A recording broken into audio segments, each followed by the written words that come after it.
this event in the 2015-2016 lecture series sponsored by the Department of Curriculum and Pedagogy, Peter Seixas. My co-hosts, Bill Dahl and Donna Truitt, joined me in thanking Peter for his support of the series. As several of you know, Bill Dahl suffered a serious setback. While remaining alert and enthusiastic, his health no longer allows him to come to campus, at least not for the foreseeable future. As his friend for 40 years, I'm saddened by this news, disheartened by the knowledge that Donna is by his side. Today may prove to be an unusual moment in this year's lecture series, and perhaps even in the life of this department. Given the press of ongoing organizational obligations, exchanges among faculty are often more bureaucratic than intellectual. Given such an organizational culture, I was surprised when Peter Seixas asked to substitute for his original lecture a reply to the presentation made on January 15th by Professor Wayne Ross. To his credit, Wayne agreed. Given Peter's work on historical consciousness, perhaps there will be points of shared concern, as one of Wayne's main references, Guy Debord, lamented the eradication of historical consciousness in the society of spectacle. But I cannot anticipate the remarks our speaker will make today. So without further ado, please join me in welcoming our colleague, the internationally renowned Peter Seixas.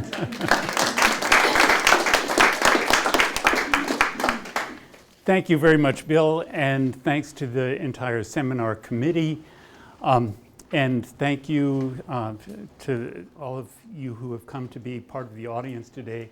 And most of all, thanks to Wayne, who agreed graciously to be part of this, and also to supply me with the text of his talk, without which it would have been very hard for me to construct the presentation that I'm going to do today. I think it just struck me a moment ago during Bill's introduction that this was a total chance that this happened in this way, because originally, the original schedule for the seminar series had me going prior to Wayne, and then we switched places at some point a few months ago, which allowed me to see Wayne's, if Wayne's presentation had been after my presentation, this presentation would not have taken this form, obviously. So, Bill has already noted the unusual nature of the seminar, and I'm delighted to be able to be part of that. I think it's also something we might want to do regularly, that is engage in serious critique of each other's work. It wasn't that idea, however, that motivated me. What motivated me was actually serious disagreement with many of the things that Wayne said, and that sparked me to this talk. In his January 15th seminar, Wayne concluded, "It is crucial for social studies educators to engage students in learning about our world in ways that are realistic, but that also fashion hope." I concur, and so I start with this wonderful quotation, which you've seen in the notice for this talk. It comes, they're the words of a fictional history teacher in Graham Swift's Waterland.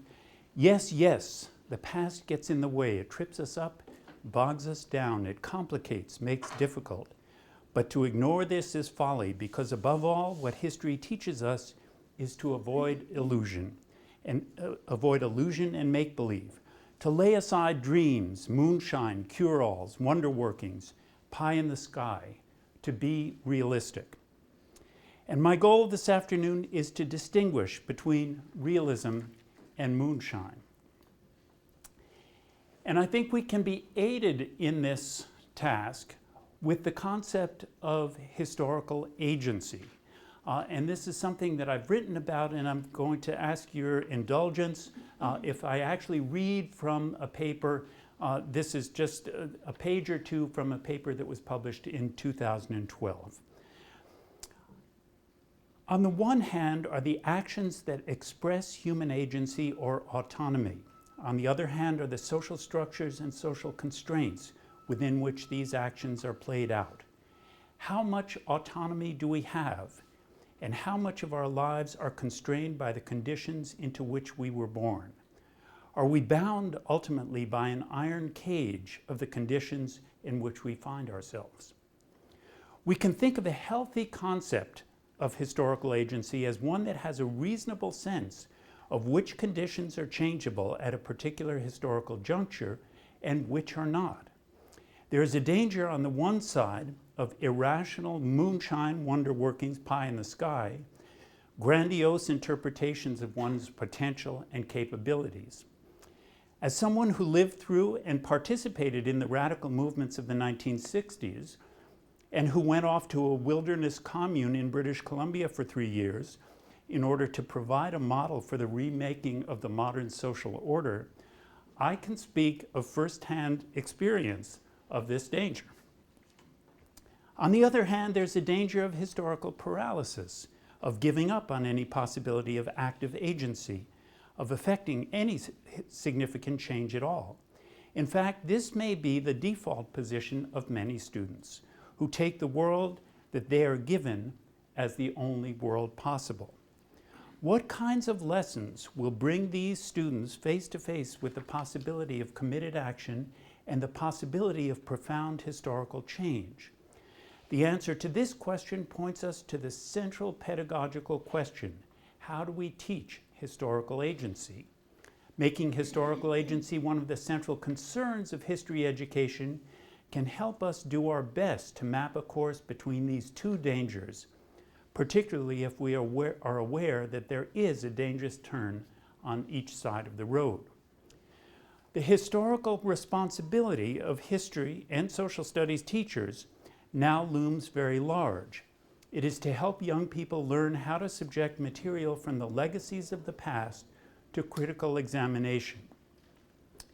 The problems facing humanity on Earth, increasingly skewed wealth, the erosion of the commonweal, the resurgence of ethnic hatreds, the looming threat of environmental disaster are formidable. They are also demonstrably the products of our recent and not so recent histories. Cultivating the collective agency of the next generation to face them forcefully and realistically must be one of the central goals of education. Now, I don't believe that Wayne would have a problem with anything that I have said up to this point.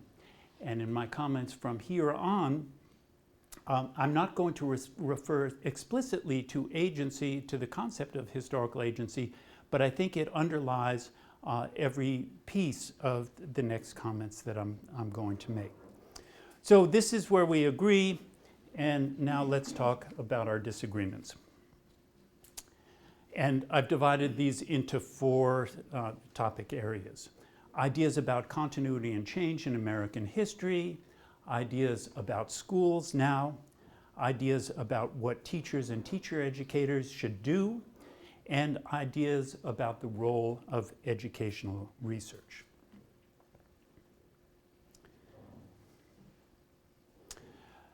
So first, ideas about continuity and change in American history. And I've put into bold the words that are taken directly from Wayne's paper, and so you can see where I am quoting him. The world is at a crisis point we have never seen the likes of before. And in Wayne's explication of this comment, he spoke mainly of decisions following the attacks on the World Trade Center in the United States and the horrendous invasion of Iraq. But there was no mention of global warming, systemic worldwide environmental degradation. That's just a parenthetical comment. Shortly afterward, after this comment, he goes on to make the argument that there has basically not been any change. The United States is not a functioning democracy where freedom is a lie, and it has always been thus. Now, you can't have it both ways, that things have changed drastically, and really they've always been this way. But the argument that the United States has been this way always is particularly problematic. And Wayne draws a direct, flat line from the origins of the United States to the present. Citizens United, he says, is merely the latest way in which the United States protects itself from too much democracy. The framers of the U.S. Constitution were keenly aware of the threat of democracy. According to James Madison, the primary responsibility of the government was, quote, to protect the minority of the opulent against the minority. So what are the problems with this flatline narrative? I think there are problems at the beginning. The United States Constitution was more the product of a well-documented, vigorous, contentious, open set of debates, not secret conspiracies to thwart democracy. It was a conservative document in that it was all about governance of what had been an unworkable confederation of states since the victory of the American Revolution. But one could look just as plausibly for the origins of the United States 11 years earlier in the Declaration of Independence, a radical document also the product of open debate, argumentation, and compromise. We hold these truths to be self-evident, that all men are created equal, that they are endowed by their Creator with certain unalienable rights, that among these are life, liberty, and the pursuit of happiness.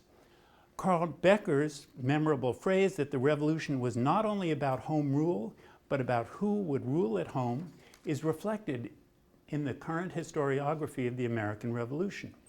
So that's the problem at the beginning, setting the origins in a conspiracy to have a constitution that would thwart democracy. There's a similar problem at the end with Citizens United. The Citizens United Supreme Court decision, which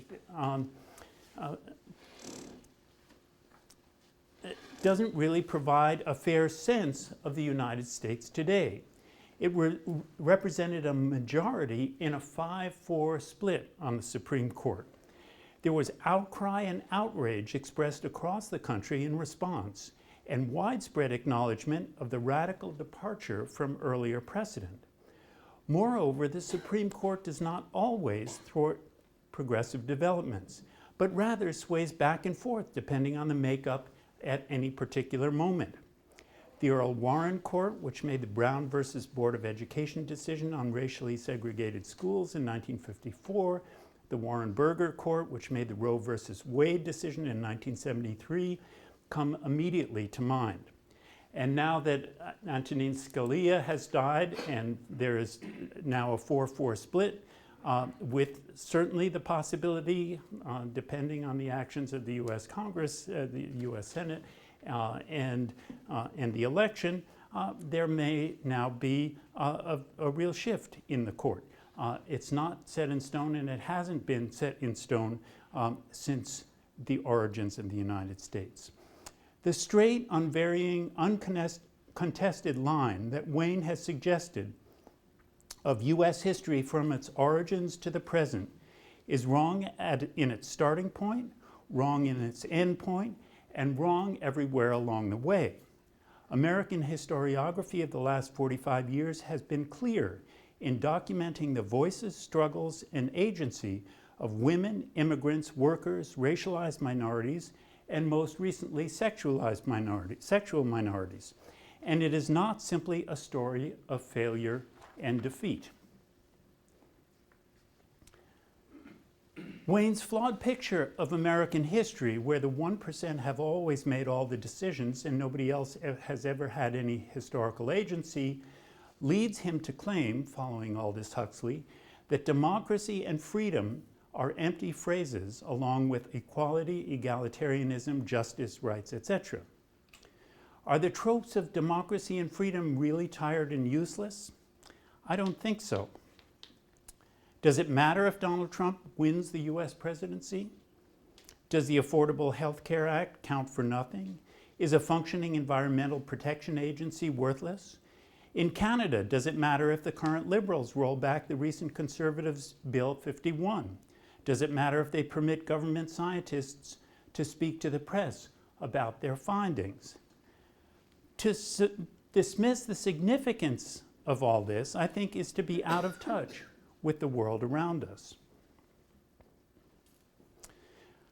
Just as problematic as this flattening of American history is the jump from there to public schools in Canada and British Columbia and the Faculty of Education at UBC. It's not clear when and where Wayne makes this transition from the US to the BC. It's largely unarticulated. In any case, he claims that we are in a time of standardized curriculum and heightened surveillance of teachers' work. The teachers are subject to ever-intensifying policy regimes that attack academic freedom and discourage critical social analysis. That there's increasing regulation of what people know and how they come to know it. That schools are aimed at social control, that is, winning over children to be loyal, obedient, dutiful, and useful to the ruling classes. And to support these claims, he showed a slide with examples that include the following. In Texas, there was a revision of the state history curriculum judged by the American Historical Association as undermining the study of social sciences in schools by misrepresenting and distorting the historical record. That is, it presented a very benign view of slavery, which then had consequences for the textbooks which were published to support that curriculum. In Prince Rupert, BC, the school board, there was a school board attack on political messages in school, and teachers were banned from wearing a T-shirt with the Canadian Charter of Rights and Freedoms, and Wayne showed a slide of that T-shirt. Outrageous.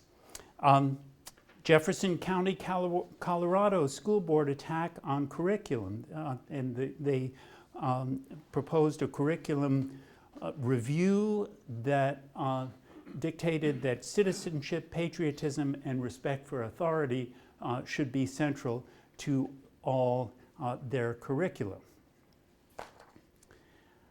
Looking at this, Wayne asks, is democracy as a concept and practice even salvageable?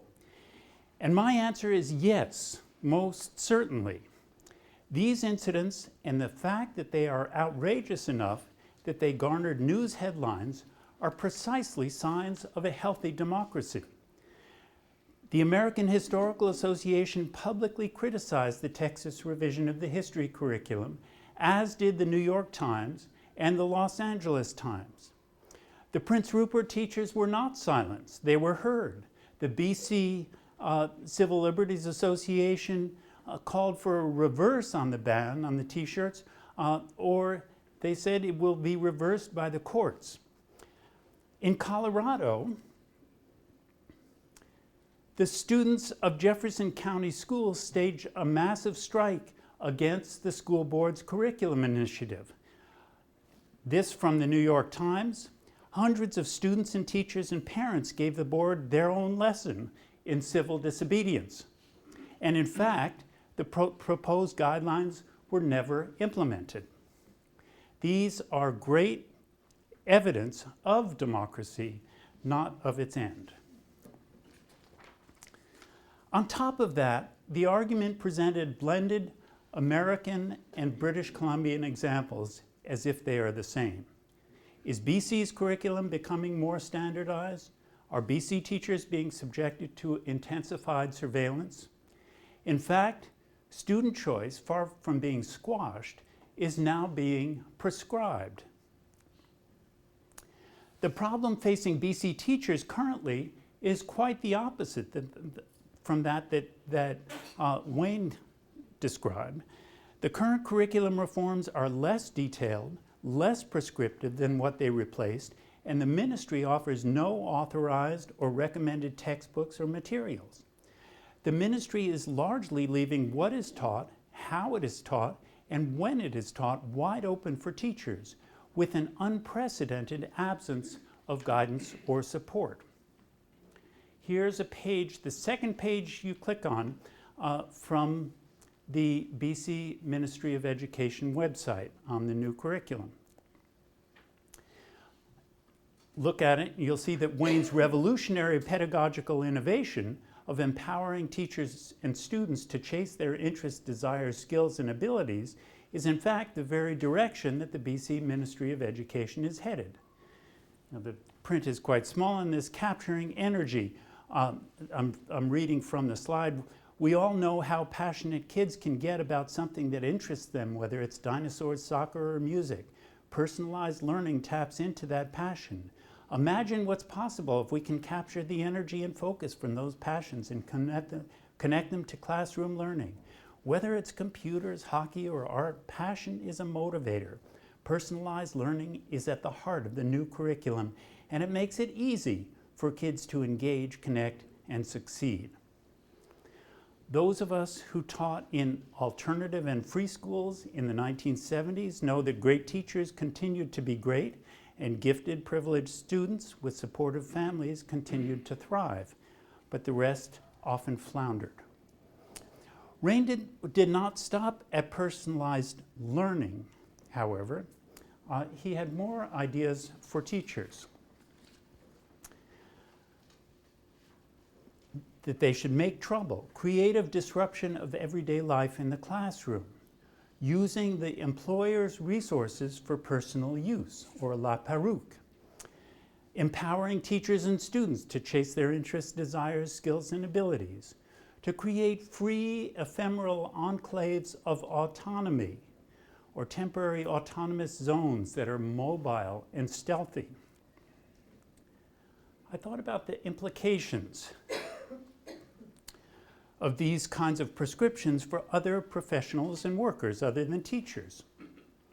My doctors, the accountant who is figuring out my taxes, the lifeguard where I go for my morning swim, plumbers and electricians, my car mechanic, forget their professional norms and pursue something that they genuinely desire, using their employer's resources, maybe with a community of coworkers who also desire it. This is a disastrous prescription for teachers. And among teachers, a particularly disastrous instruction for social studies teachers. Math teachers have a real job teaching students to be mathematically competent. English teachers have a real job teaching students to read and write. Science teachers have a real job teaching students how to think scientifically. And social studies teachers are going to teach adolescent girls how to be disruptive and adolescent boys to follow their own desires. The alternative, a role for teachers to teach, for students to learn, for student teachers to learn to teach. How does this look different from slyly creating disruption, la perruque, petty theft in the social studies classroom? I don't have time to lay out a whole model of good teaching, but I'll give a quick example based on,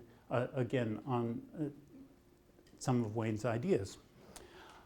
We should inform students that what they have learned about democratic citizenship is merely an attempt to convince them to be loyal, obedient, dutiful, and useful servants to the ruling class under a variety of lies, such as, we're all in this together, this is a multicultural society, democracy trumps inequality, e.g., anyone can be president or prime minister.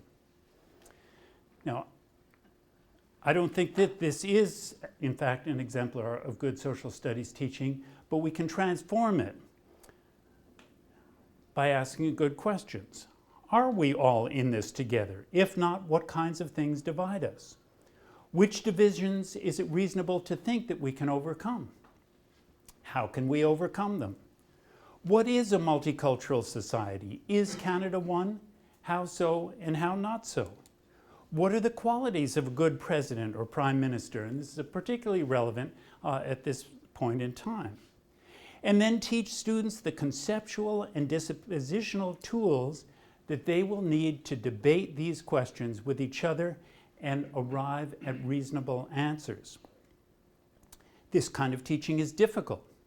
As teacher educators, we need to know how to build the pedagogical content knowledge in our students to be able to work with their students in highly complex ways, with a curriculum that builds progressively from one year to the next towards increased sophistication in the kinds of problems students can tackle.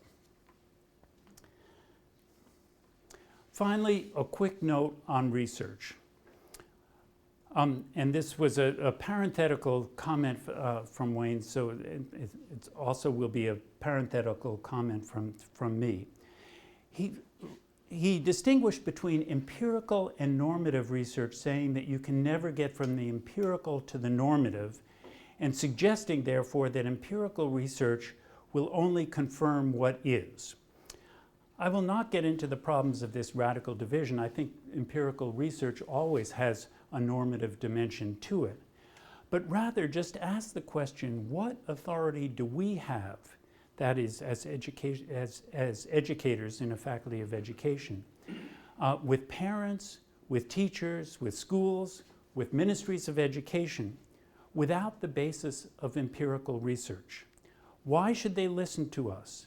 How can we advocate for new forms of pedagogy, curriculum, or classroom materials if we don't ground our advocacy on a clear and accurate assessment of current practices and conditions? And finally, we professors like to whine and complain. We are the wretched of the faculty club. But our social and occupational situation is actually exceptional in its security, in its pay, in its freedom, and potentially in its impact. Along with this freedom and privilege comes responsibility. And in a faculty of education, I believe, responsibility specifically towards schools and those who work and learn in them. We need to take that responsibility seriously. Thank you.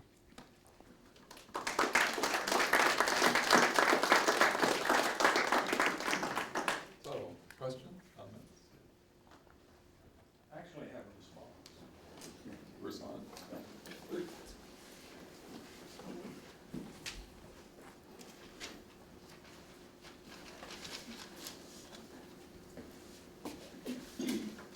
I didn't have the opportunity to read what Peter presented today, but I hope you'll allow me to just take a couple of minutes and respond based on what I know of Peter's work, his perspective on the work that we do as scholars, as well as the description of what his talk is going to be about. And I'm going to maybe, I think there are some points of correction I'd like to make about his representation of some of the things that I said in my talk, but I'm going to hold off on that and respond more globally. And I've actually got a title for my response, which is Be Realistic, Demand the Impossible. First of all, first point's a pretty short one, and although he doesn't emphasize it here in his talk today, in the blurb, there's a representation that the notion of the courage of hopelessness, or the way I use hopelessness, was one of despair. But in fact, I would say, as per Agamben and Karl Marx, in the context that I use that phrase, is actually about great optimism. Secondly, I'd like to spend a little bit of time talking about utopia and utopian thinking. In the blurb for this talk, Peter described his aim as trying to find a route between two poles of hopelessness and utopianism. And I would argue that we need utopia, and we need utopian thought now more than ever before, because we live in a time when we're without alternatives, a time when neoliberal capitalism reigns triumphant and uncontested. And this circumstance is captured in Margaret Thatcher's declarations, such as "there is no alternative," or "there is no such thing as society, only individuals," and the latter of which was embodied in Stephen Harper's phrase, refusal to, quote, commit sociology, which is basically an ideological attempt to prevent the identification and responses to the structural injustices that result from capitalism. The so-called global free market works well for the 1%, but not for the rest of humanity. And in my talk, I provided some examples of the way in which capitalism trumps democracy, pun intended.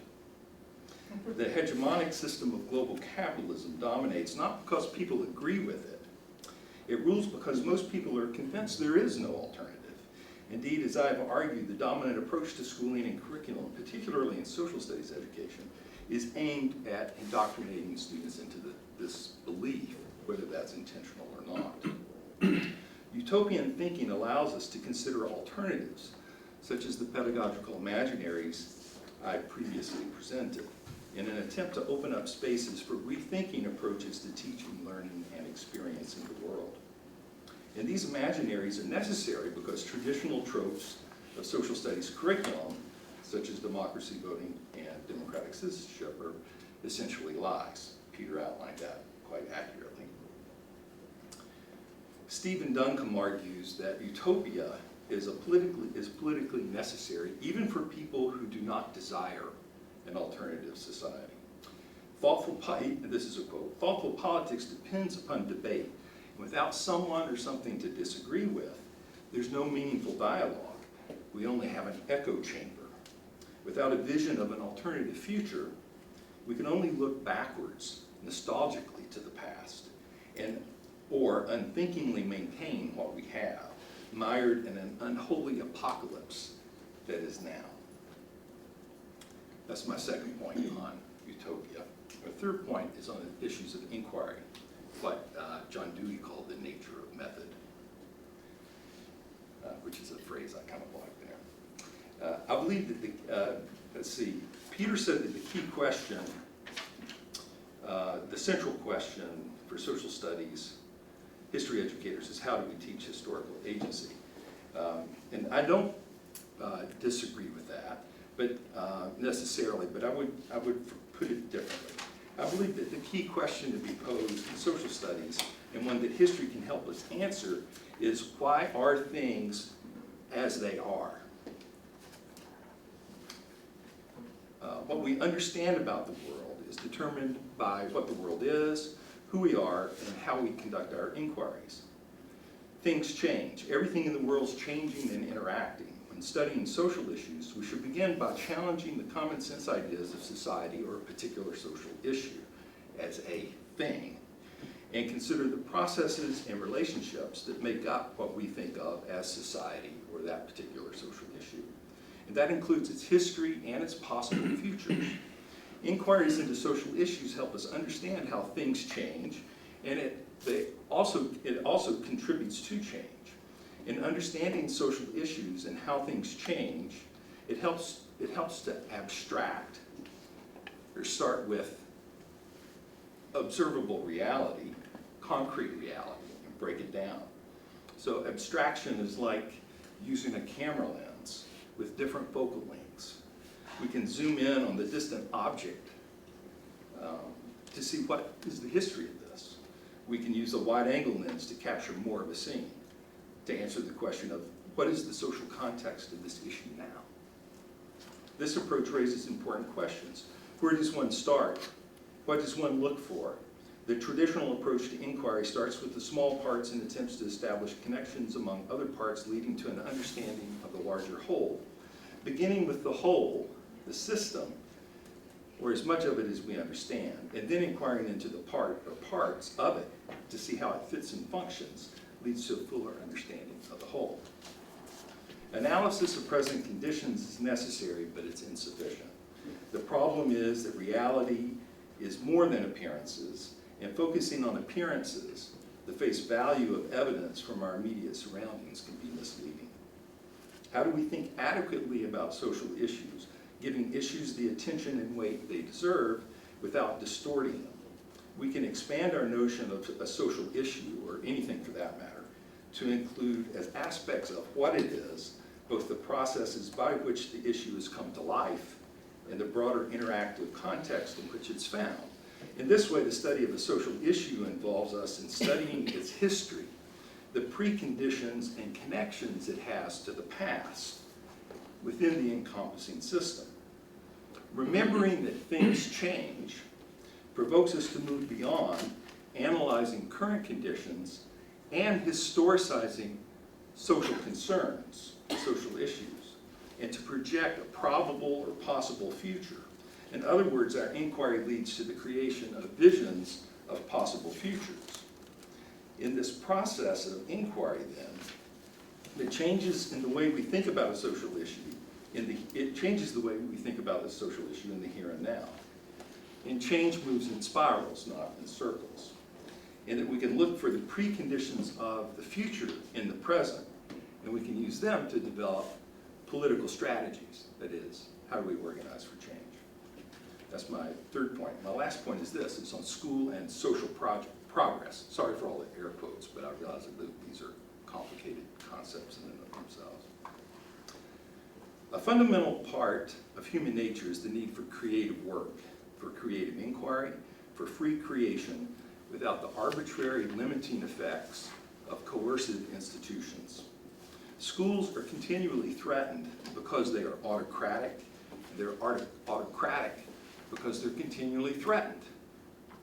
From the inside, from students, critical parents, critical teachers, from without by various and disparate social, political, and economic interests. These conditions divide teachers from students and community, and they shape teachers' attitudes, beliefs, and actions. Teachers then are crucial to any effort to improve, reform, or revolutionize curriculum, instruction, or schools. The transformation of schools must begin with teachers, and no program that does not include the personal and collective rehabilitation of teachers can ever overcome the passive resistance of the old order. Schools should be places that enable people to analyze and understand social problems, envision a future without those problems, and take action to bring that vision into existence. Social progress is enhanced when we rewrite the narrative of the triumphant individual working within the system into a story of self-critical communities of educators in schools or individuals in society working collaboratively towards transformative outcomes.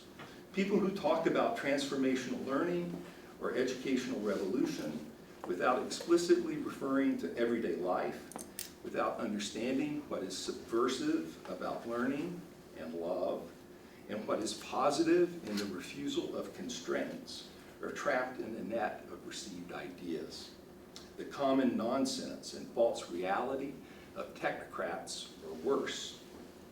Schools are alluring contradictions, harboring possibilities of liberation, emancipation, and social progress, but as fundamentally authoritarian and hierarchical institutions, they produce myriad oppressive and inequitable byproducts. The challenge, perhaps impossibility, is discovering ways in which schools can contribute to positive liberty. Positive liberty, that is a society where individuals have the power and resources to realize and fulfill their own potential, free from the obstacles of classism, racism, sexism, and other inequalities encouraged by educational systems and the influence of the state and religious ideologies. A society where people have agency and capacity to make their own choices and act independently based on reason, not on authority, nor tradition, nor dogma. Thanks. Peter, would you like to comment, or shall we open to the floor? I'll comment very, very briefly. I think there's so much we agree on, and it's remarkable that we can agree on so much and also disagree on so much. Let me just make a comment on but hopefully we can open it up right after this. It's just a brief comment on the idea of utopian thinking. I think in the first part of this response, what Wayne is calling utopian thinking, I would advocate, rather than utopian thinking, historical thinking. And in fact, in the later part of his comments, Wayne explained how and why historical thinking provides the opportunity for students and citizens to see how things have changed and therefore how things can change, how things have changed fundamentally by understanding the fundamental change which is possible in the past, then fundamental change possible in the future.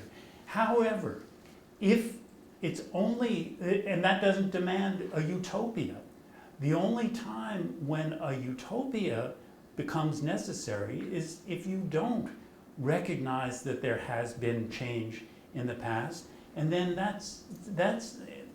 those are the very conditions that send people off into unrealistic and utopian thinking, I think.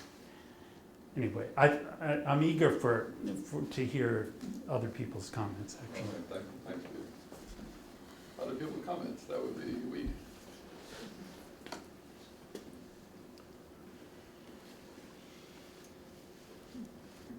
Such a panoramic presentation, it's hard to know which aspect to focus on, and then there's the kind of subtext of, are we voting for Seixas or for Ross? And it's not really clear how the candidates differ. It's not clear how the candidates finally differ, as Peter acknowledged. I can bring clickers so we can know the truth. I know you can. Well, it's not a demand, it's an opportunity to comment if you wish. I myself feel like I would like to study the text before I ventured into that water. But that wasn't a really good thing to say, was it? I don't want to express a caution or any kind of trepidation here. Well, I'd like to hear what the two professors think are the essential differences then between historical and utopian thinking. Because what I heard Wayne saying is that there's a danger that if you engage too much within historical thinking, you could enter into, I think you used the analogy of a cage of received knowledge. So how do we engage in historical thinking that enables us to develop our imaginaries? And are you actually as far apart as it seems when you're contesting historical versus utopian? I don't think we're too far apart. Historical thinking, to understand history as processes of profound change and struggle struggles that are initiated by people who have intentions, who are born into particular conditions. They have intentions, they have ideas, and they make change. That is the process of history. Once people understand that things have not always basically been the way they are today, aside from a few little changes in technology and styles, that once they understand the profundity of change and that change has come about through actions of people, that's a hugely empowering understanding, and that's the idea that I have tried to capture with the sense of with the concept of historical consciousness. Historical consciousness shakes us out of the everyday understanding that what is today has always been. In fundamentally, that people that people in the Middle Ages just had, some people had the job of being a serf and some people had the job of being a noble person, and it's all basically contemporary free market system imposed upon the past. Anyway. This is an interesting observation that the difference between what Peter described as utopian and historical thinking may be that Wayne wants us to imagine 1848. And Peter wants us to remember 1848. In other words, you can draw examples of different ways of being or different histories from the past. We don't need to imagine them. What's the radical distinction, though, between remembering and imagining? Isn't historiography in part narrative? Well, but this is an old but this- reason why.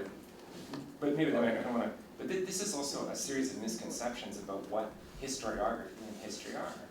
There are lots of people, you know, historians understand full well that the past is not tradition, the past is not history, that historiography and history and the past are different things.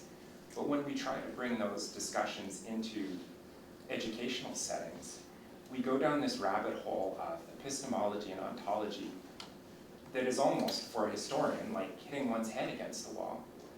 Because you're insisting on things, it's a caricature view of what historians do and what history represents. And that might be a side discussion, but to me the difference is that we need not imagine if we have real examples, right? We have real examples of reasoning otherwise. Is Ian Mackay is a 900-page book on different utopian experiments in Canadian history. That would be ample set of evidence that we need not imagine alternatives.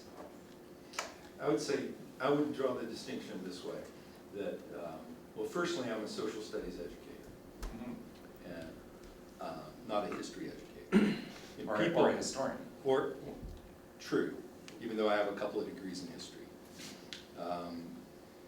So the central question for me, as I stated here, is, and my questioning comes from a pedagogical perspective.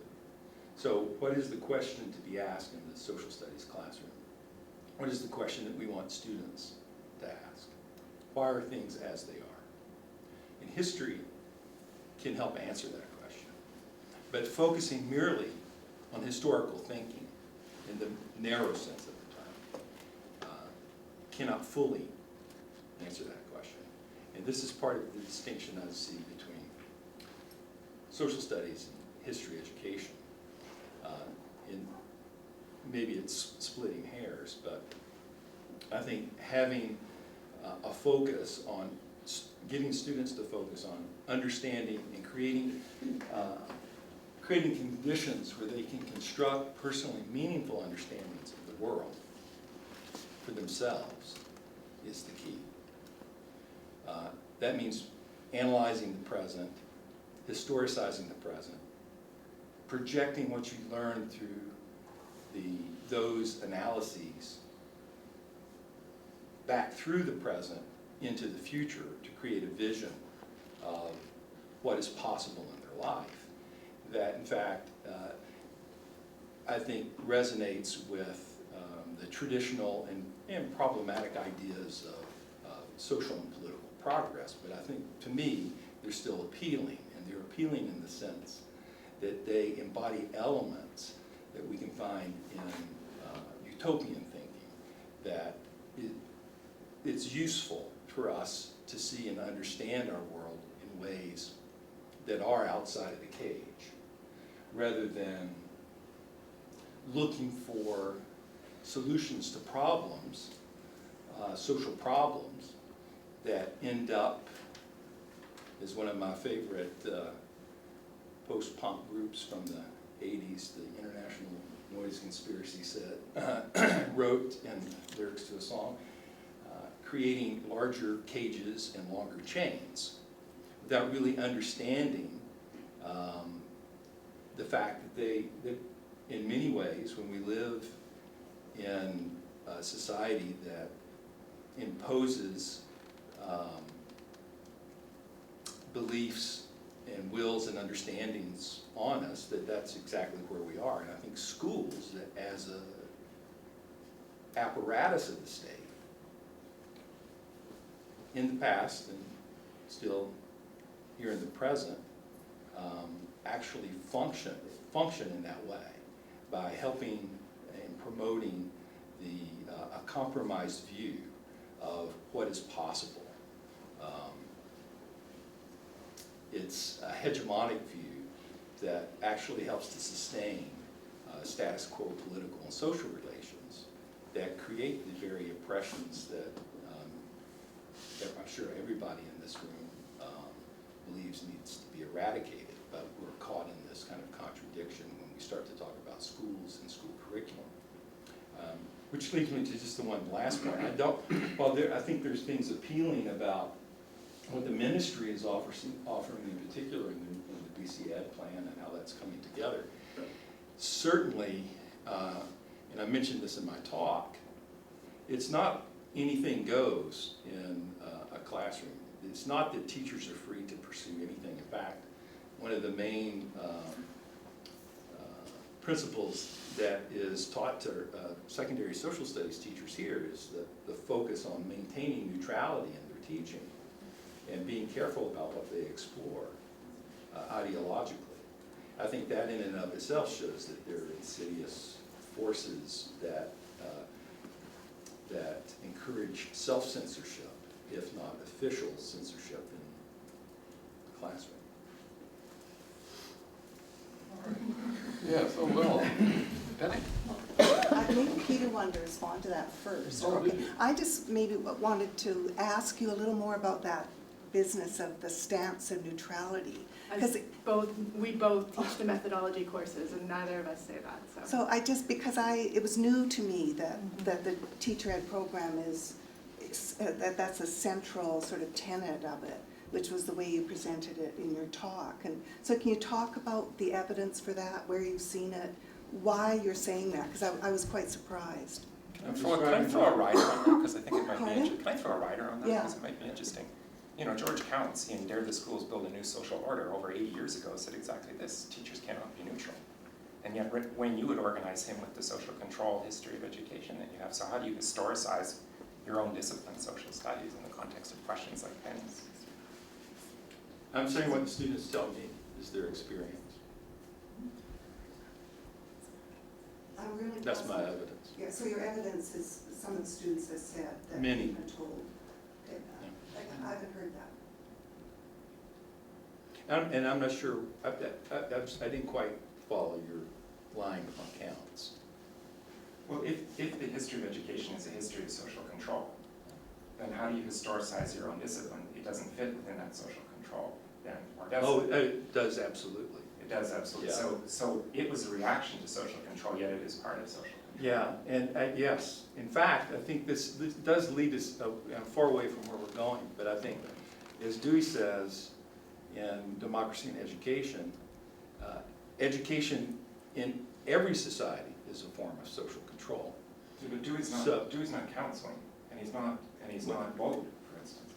No, he's not, but I mean, Your I'm saying this is the argument. Dewey's not social studies either, for that matter. But Counts and Vogt are. Well, the more recent research is pretty convincing that Dewey, now we're really splitting hairs, that Dewey was quite influential in social. See Greg Jorgensen's book on Dewey and the Dawn of Social Studies. But Counts was about social control too. So when we talk about it's social control in a socialistic way, but I think that there are a number of issues here when we talk about education and split that up into teaching and learning, and we talk about what is the role of schools and how is school different from education. All of these things come into play. I'm just trying to figure out who you're trying to out-left here. I'm not trying to out-left anybody. What I'm trying to say is... It's not Counts, he's... No, I'm not trying to out-left anybody, because I think that what I'm more concerned with, and as I just stated, was how do you create situations where there really is positive liberty, where people are free from, or can strive to be free from, education that's based on authority, dogma, and tradition, and any kind of ideologies that would, whether they're religious or political or cultural, that would impede their ability to make sense of the world on stances that are personally meaningful to them. So in that sense, what I'm arguing is quite different from what George Counts was talking about. That kind of absolute freedom, I mean, freedom from everything that we have inherited, I mean, everything that makes us us. And it seems to me, I did live through that in the 1960s, and it's to me, that's an adolescent dream. Of course, we bear our inheritances, and we do what we can with our inheritances, and we strive for freedom on the basis of where we are. And there's no erasing everything that has been, and that's what it sounds like you're saying. We want to create an institution that bears no No, signs of I'm what not has saying that been. I want to create an institution. In fact, what I'm arguing against Or fundamentally that an is- adolescent is going to somehow inhabit a space of mind where they're going to be free of everything that came before. There's a long political and philosophical tradition called anarchism that is reflected in what I'm saying. So you might think it's an adolescent dream. You might think that I'm peddling moonshine. You might think that I'm out of touch with reality, but in fact, there's a long philosophical tradition that supports the ideas that underlie my arguments in the previous paper and my statements today. Yes, please. Yeah. I've been thinking about this neoliberal capitalism, and I think it would be great if we can transform and revolutionize our society to ensure more equality, economic equality, and so forth, eradicate economic gaps, and I think it's really wonderful idea. But the more I think of it, the more I feel that we are really sort of enslaved by this neoliberal capitalism, or we are part of the neoliberal capitalism. We can't get away from that. Like, we are receive very comfortable salaries, and we live good lives, while the custodians may earn 1/4 of our salary, and things like that. So unless we get rid of our privilege, or unless we let go of our privilege, I don't think there will be really a realistic revolution happening. And when I think about how can changes be made, or why things don't change, or why the reality doesn't change, then there are so many things that have changed, like Peter mentioned, the women's rights, and racial equality, and more recently gay marriage, and so forth. So there has been improvements in the history, but then there are still lots of sexism, racism, and so forth, even in our institution. When I look around, I'm one of the minority faculty members. This is really a predominantly white institution in terms of the composition of faculty, and that hasn't changed, right?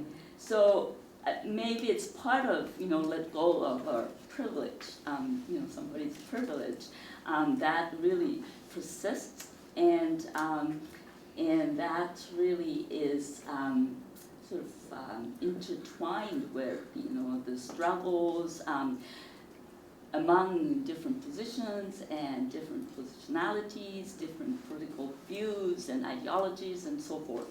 So I don't know. I don't have any solution to it, but I think we need to really critically look at our own privilege. All right, thank you. Maybe with your permission, we'll take maybe one more comment. Professor Seixas has to leave at 2, and that usual meeting that we offer when the graduate students have private time with the speaker. It's going to be abbreviated in any case, but so if there's one more comment or not. Maybe I'll Yes. just say something. I'm not quite trying to be a moderator, but I do see how both points of view actually do offer lessons for us to learn from. Things like asking questions such as where we come from, how did we get here, and what else can we do? And even when you're asking ourselves the question, what else can we do, we also need to think about lessons we've learned from history, or like what worked, what didn't work, what were the contexts surrounding it. So there are actually quite a bit of similarities, I think, between the two ideas that you guys are like presenting to us. Yeah, and there are differences, but I do think that those differences also offer things for us to think about. Going home today, like maybe as you're walking and you see the flowers blossoming, like maybe something new will come to mind. Yeah. Well, you may not be aspiring to be a moderator, but allow me to confer upon you the title of honorary moderator. That's a very fine ending. Thanks to Peter and to Wayne and to everyone.